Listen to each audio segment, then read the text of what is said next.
Also breaking for you today, a judge in Sarnia, Ontario has found prominent gymnastics coach Dave Brubaker not guilty of sexual assault and sexual exploitation.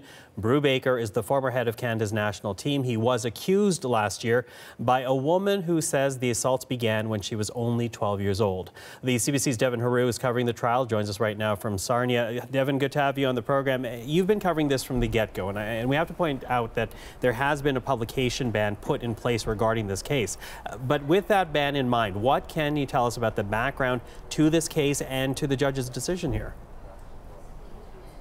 Michael, this decision by Justice Deborah Austin really coming down and sort of framed in the situation where the evidence of this case was put into jeopardy, the reliability of all of it put into question because of the relationship between the complainant and the lead investigating officer. Let me walk you through this. At the beginning of this trial, the start of it was actually delayed by a day because the defense, just before the start of this trial, learning that there's a family relationship between the lead investigating officer and the complainant. In fact, the complainant is a godmother to the officer's child. So there were all sorts of issues around credibility, conflict of interest, and Patrick Ducharme, the defense lawyer, before this even began, said that was a bombshell, enough to affect all the evidence in this case. And let me tell you, the justice had scathing words for that officer,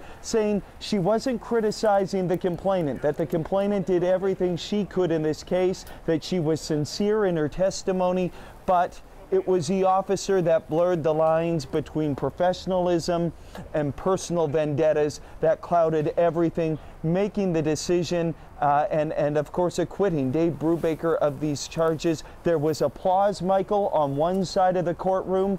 Dave Brubaker's wife, Liz, right beside him, hugging him in tears when the decision was handed down. And on the other side of the courtroom, some gasp, some disbelief, and a lot of disappointment. We've been tracking this for months now. I've talked to gymnasts who were in the courtroom. They were in tears.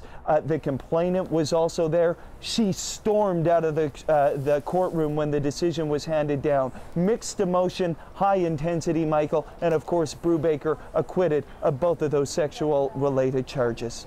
Devin Haru, thank you for that.